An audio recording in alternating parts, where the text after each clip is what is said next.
I don't understand why my makeup never seems to make up. And usually by the end of the day, it looks like I'm not wearing any makeup anymore. And like I've got the creases. It's like on top of my, like makeup is on top of my skin. Like it literally comes off. Victoria girl, I watched your 4-minute tutorial and I'll tell you exactly why your makeup isn't makeuping. It has nothing to do with your products. It has everything to do with how you're applying them and layering them. So let's go. Let's start by ditching that face primer and instead opting for an under eye treatment and then a cream. Great makeup starts with great skin, okay? And as per your request, we're going in with some drugstore products. You don't want to just be slathering foundation all over your face. You want to be intentional with it. So I recommend that you apply it in downward strokes. We want to create thin, even layers here. You want to be pressing that into the skin with a damp beauty blender. If you just stipple it with the foundation brush, unless you have really dry skin, this is not going to last all day. I'm thrilled that your biggest struggle is concealer because this is my specialty, okay? Shade of your concealer is not the issue. The reason why you're not getting that brightness that you're looking for is because you're not color correcting first. Though this isn't drugstore, the amount of product that you get for the money should be literally sold at the dollar store. Peach counteracts those purple blue tones that are under the eye, and this is what your concealer will never cover. Look at the difference. And to brighten, I like to use a shade that is 2 to 3 lighter than my foundation.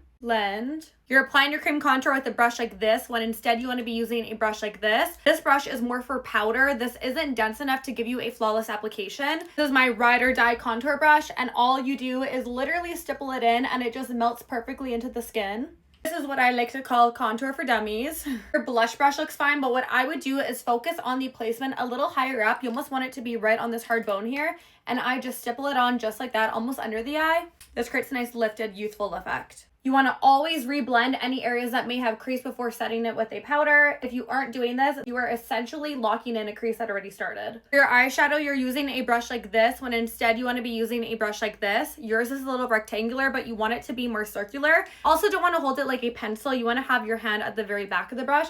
This is going to allow the brush to do the work for you, and it is so much easier and flawless. For your powder blush, you're using a brush like this when instead you want to be using a brush like this. This is too dense, so instead, I want to just be dusting it over that cream blush. All of these small fixes make the biggest difference. And for your face highlight, rather than using a brush like this, you want to use a super tiny fluffy brush like this. Very intentional right on this cheekbone here, so that when you move in the light, you just get that little glimpse of glow. I hate to break it to all of you, but no makeup mistakes will ever be corrected by a setting spray. I'm sure there's so many more makeup mistakes that all of you are making, so if you'd like me to do yours, leave me a video and I will get to it next.